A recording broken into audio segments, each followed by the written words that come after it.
preguntas cuya respuesta aún desconocemos, el filósofo Feuerbach decía que son respondidas a través de la religión. De esto se dio cuenta el filósofo o el antecesor de todo el padre de la ciencia, de la medicina, Almeón e Hipócrates.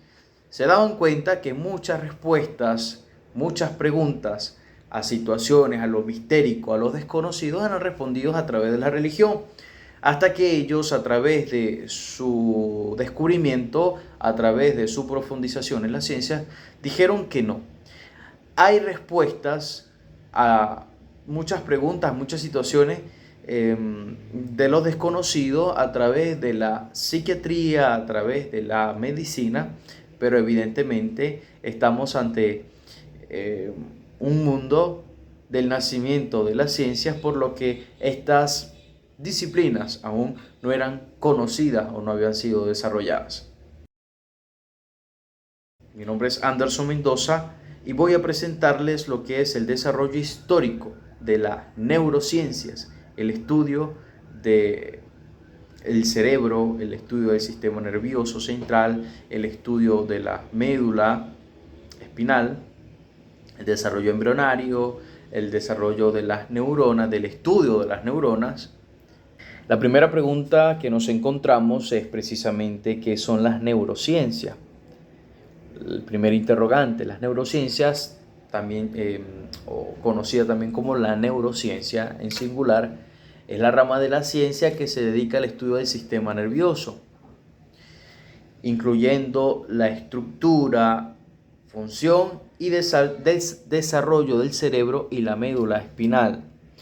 Las neurociencias a su vez son divididas en varias ramas en la ciencia.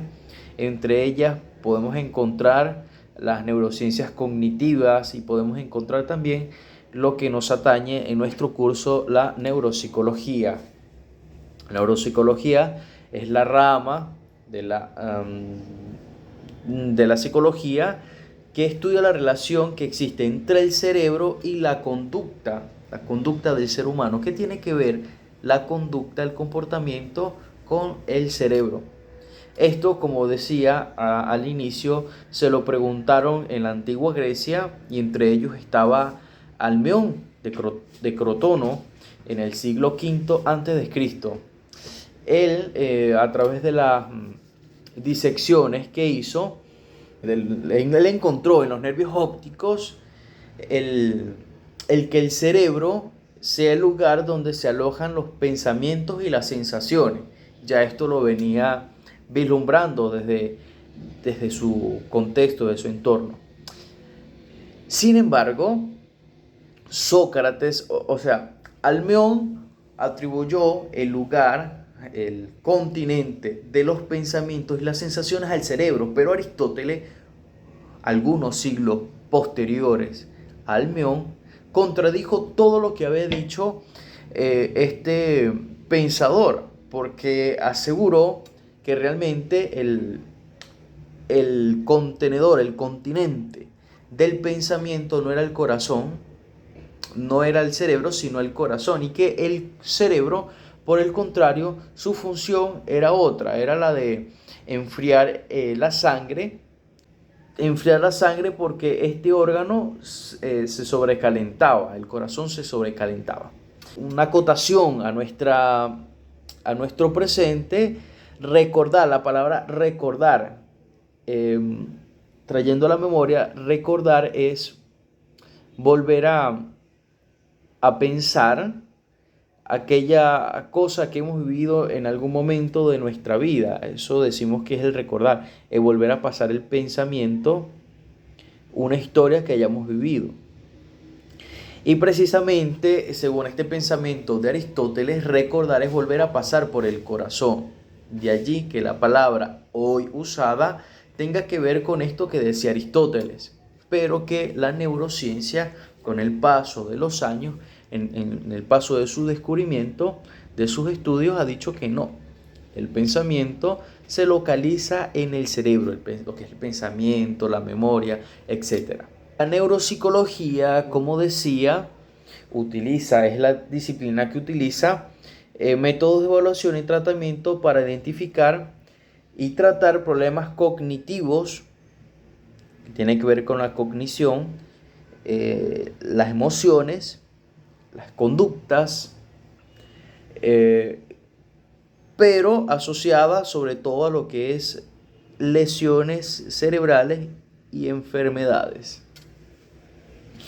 Seguimos con nuestro amigo Hipócrates, gran padre de la medicina, al que le atribuimos también lo que ahora aún se conoce como el juramento hipocrático. Decía que el cuerpo funcionaba a través de o bajo 4 líquidos y que cuando hay alteración de alguno de estos líquidos, hay o acontecen lo que son las enfermedades y alteraciones de la personalidad.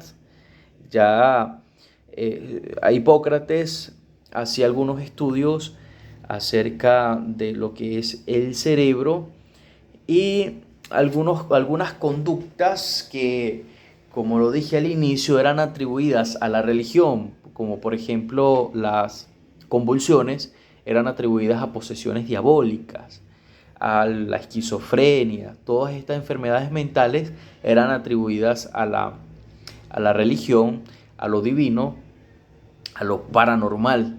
Pero Hipócrates fue aterrizando y dijo, no, mira, resulta que hay una explicación ante estos eh, comportamientos y precisamente se responde a través de esta alteración de los líquidos. Pero todo acontece, todas estas conductas acontecen en alteraciones del cerebro.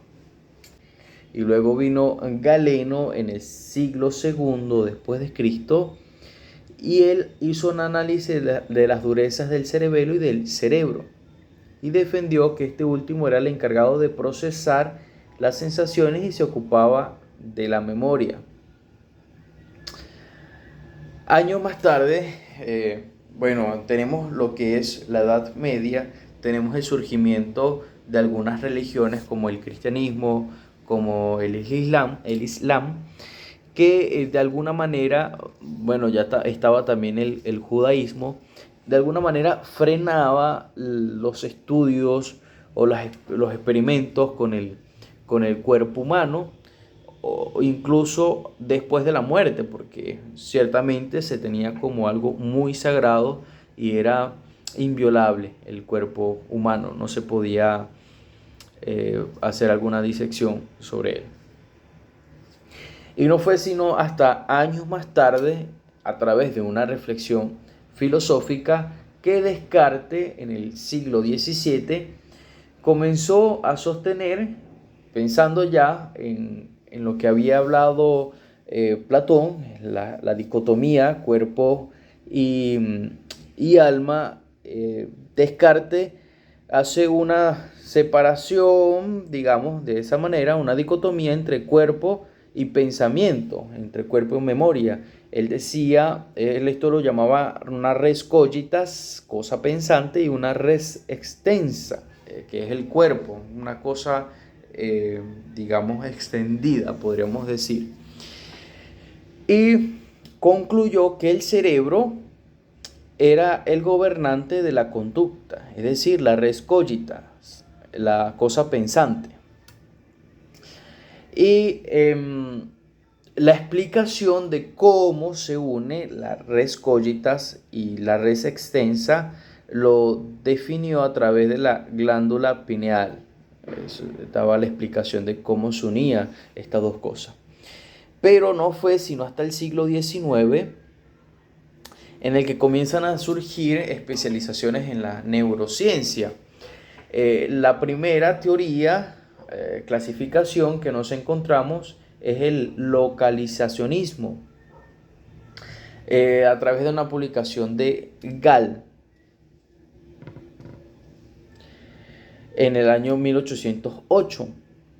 Este afirmaba: todos los procesos mentales se dan en el cerebro y tienen un área específica para cada uno. Él, además, atribuía a este órgano tanto la moral como las habilidades intelectuales, decía que tanto la moral como las habilidades intelectuales podían conocerse mediante la forma y tamaño de las cabezas. Recordemos que no había un estudio de la neuroimagen evolucionado, avanzado, y que por lo tanto se trabajaba con lo que se tenía, y lo que se tenía para el momento se podía conocer a través de la observación. Pero bueno, fueron acercamientos que comenzó a tener Gall. En el mismo siglo XIX, en 1861, surge la teoría del conectivismo a través de Paul Broca. Él decía o presentó un caso ante la Sociedad Antropológica de París, un caso en el que un paciente perdió el habla, pero no la capacidad de comprensión tras una lesión. Fue así como se tuvo por primera vez esa prueba de relación entre el cerebro y el lenguaje. Y en 1874, una década después, Wernicke presentó los casos en que, por lo contrario, algunos pacientes podían hablar, pero no comprender. Y de allí fue donde se tuvo las conclusiones de que hay una relación, como lo decía anteriormente, entre el cerebro y el lenguaje. Y se propuso que solo las funciones más básicas, se propuso en ese sentido, que las funciones más básicas se limitan a determinadas zonas cerebrales, mientras que en funciones complejas son el resultado de la interacción de varias zonas localizadas.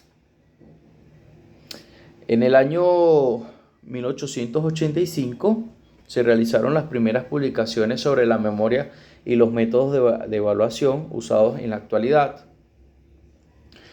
En la Segunda Guerra Mundial, en el siglo XX, en las dos guerras mundiales, si bien trajeron muchas pérdidas a la humanidad, pérdidas humanas, pérdidas sociales, pérdidas materiales, también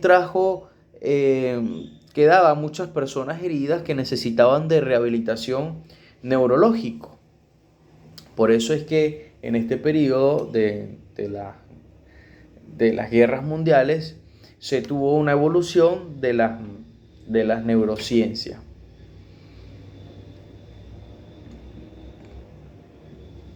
En el año 62 se saca a la luz el programa del Neuroscience Research Program, cuyo objetivo era conectar académicos de ciencias comportamentales y neurológicas, es decir, la biología, sistema nervioso y psicología. Esto dio nacimiento en Washington en el 69 a la Sociedad de Neurociencia, que sigue siendo aún un referente mundial. En el 90, año 1990, el Consejo Asesor del Instituto Nacional de Trastornos Neurológicos y Accidentes Cardiovasculares publicó el documento llamado Década del Cerebro. En él se respondían a través de la investigación científica, donde se recogían 14 categorías de trastornos neurológicos que habían sido poco investigados hasta el momento. Pero ya en el año 40 se hacían algunas profundizaciones sobre el comportamiento. Se preguntaban acerca del comportamiento y la inteligencia. O sea, buscaban encontrar respuesta del dilema de la inteligencia y amparados por la hipótesis computacional de la mente o conectivismo simbólico. Es aquí también donde nos encontramos la base de lo que es la neurociencia y la educación. La pregunta nuevamente por la memoria, por la inteligencia, cómo podemos aprender todo esto. De todo esto se ocupa la neurociencia. Y bueno, tenemos en la actualidad tenemos dos grandes sociedades una europea y una americana, o sociedades de neurociencia que tienen una gran inversión para proyectos en cuanto a la materia neurociencia. Ahora bien, una vez conocido este desarrollo histórico de las neurociencias, es importante acotar que dónde nace o dónde comienza todo esto del desarrollo del cerebro, de las neuronas, dónde ocurre o cómo ocurre, en qué momento. Es la pregunta, ¿en qué momento el ser humano comienza a desarrollar este tipo de las neuronas y el cerebro, como lo he dicho? Esto ocurre en el desarrollo embrionario. El desarrollo embrionario se conoce con este término al desarrollo desde la fecundación, desde el momento en que se une el espermatozoide con el óvulo en las trompas de Falopio, hasta el momento del parto, todo el desarrollo. En este sentido nos encontramos con la fecundación, la segmentación, la implantación, trofoblasto, la gastrulación, la fase embrionaria, el periodo fetal, lanugo, tejido conectivo y verniz, que ocurre entre 264 y 268 días. Todo, como lo dije, ocurrido en la trompa uterina, en el útero de la mujer. Tenemos la fecundación, se forma así el cigoto, que tiene un total de 46 cromosomas y se ubica en las trompas de Falopio. 3 días después de la fecundación ocurre la transformación, el proceso de segmentación, conformando así un total de 16 células llamado mórula. Y también esto se comienza a llenar de líquido en su interior, tomando el nombre de blastocito. Entre el cuarto y quinto día se forman unas 58 células hasta llegar al séptimo día tener unas 100 y 250 células. Se comienza a constituir la complejidad celular. Se comienza también a formar lo que es el cordón umbilical, por medio del cual el feto se alimentará en una fase posterior. En el periodo de gastrulación, que nos atañe de manera particular, se da de manera progresiva la formación de capas. El ectodermo, que consta de la piel y el sistema nervioso. El mesodermo, que incluye el corazón, el sistema sanguíneo, huesos, riñones, etc. Y el endodermo, que da lugar al sistema digestivo y pulmones. A partir del tercer mes ocurre lo que se llama el periodo fetal, que engloba la maduración de diversos órganos y tejidos y se desarrolla estructuras y partes del cuerpo en general. Aparecen incluso los primeros rasgos del ser humano y ya se puede diferenciar incluso el sexo a través de una ecografía. Ya en este paso el feto simplemente comienza a tener mayor consistencia en el desarrollo de lo que ya se ha formado. Como decía, en uno de los periodos tenemos la formación del sistema nervioso, compuesto de dos, el central y el periférico. El sistema nervioso central está compuesto por el cerebro y la médula espinal.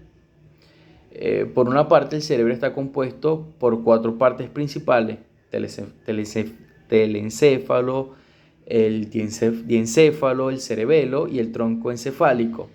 Y por otra parte, la médula espinal, que es un cordón nervioso largo y delgado que se extiende desde la base del cerebro hasta la parte inferior de la columna vertebral.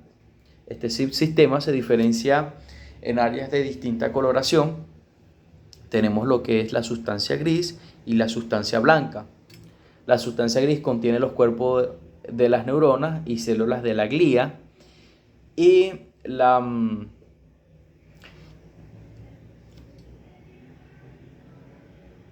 célula blanca contiene axones que están acompañados por las células de la glía, particularmente oligodendrocitos, astrocitos y microcitos.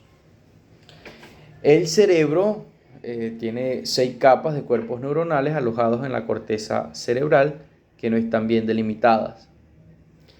Ahora, la pregunta es, ¿qué son las neuronas? Estas son células que se encargan de transmitir información mediante señales eléctricas y químicas. Las estructuras de estas células incluyen dendritas, que son las encargadas de recibir las señales de otras neuronas o células sensoriales, y el cuerpo celular procesa la información y genera una señal eléctrica que se transmite a través del axón. Las terminales nerviosas liberan neurotransmisores que permiten la comunicación entre neuronas, que son entonces, ¿cuál es la gran tarea que tienen las neuronas? En pocas palabras, es la de llevar adelante importantes funciones en el cuerpo como la percepción sensorial, el movimiento, la memoria, el pensamiento y la emoción. Y por lo tanto tienen una gran importancia en las funciones del cuerpo, ya que permite la comunicación entre las células nerviosas y la coordinación de las funciones corporales. Los neurotransmisores, ¿qué son? Son sustancias químicas que se liberan en las terminaciones nerviosas de las neuronas y que permite la comunicación entre neuronas. En este sentido, el manual MSD clasifica algunos trastornos asociados debido a los defectos de transmisión de neurotransmisión. Entre ellos clasifica la ansiedad, un trastorno del espectro autista, lesión encefálica, depresión, trastornos convulsivos, entre otros. Por lo tanto, una conclusión que podríamos sacar es que muchos trastornos asociados a las neuronas tienen sus orígenes ya en el feto a partir del segundo trimestre y con impacto en los procesos del desarrollo neurológico, es decir, desde que comienzan a formarse las neuronas. Bueno, esto fue hasta aquí nuestra nuestra sobre las neurociencias y su desarrollo histórico. Y también, por supuesto, el estudio o la formación de la neurona, el sistema nervioso, en el ser humano, desde su fecundación.